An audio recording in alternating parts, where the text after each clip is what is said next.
maktab sari yo'l olgan, meh bilan har bir qalbni uyg'otgan, ilm nurin sochib bizga har damda. Javhar opa, siz biz uchun faxri hamda. Har bir so'zingizda mehr sabr bor, sizdek ustoz bilan yo'limiz ravon.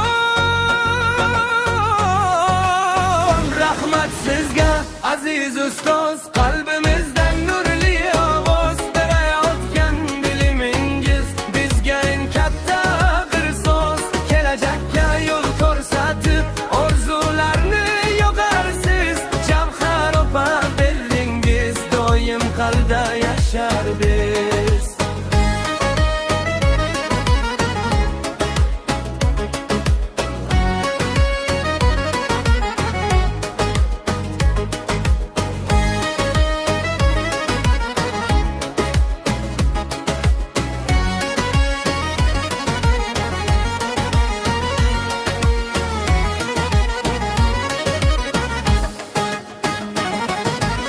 Har bir bola sizdan kuch oladi,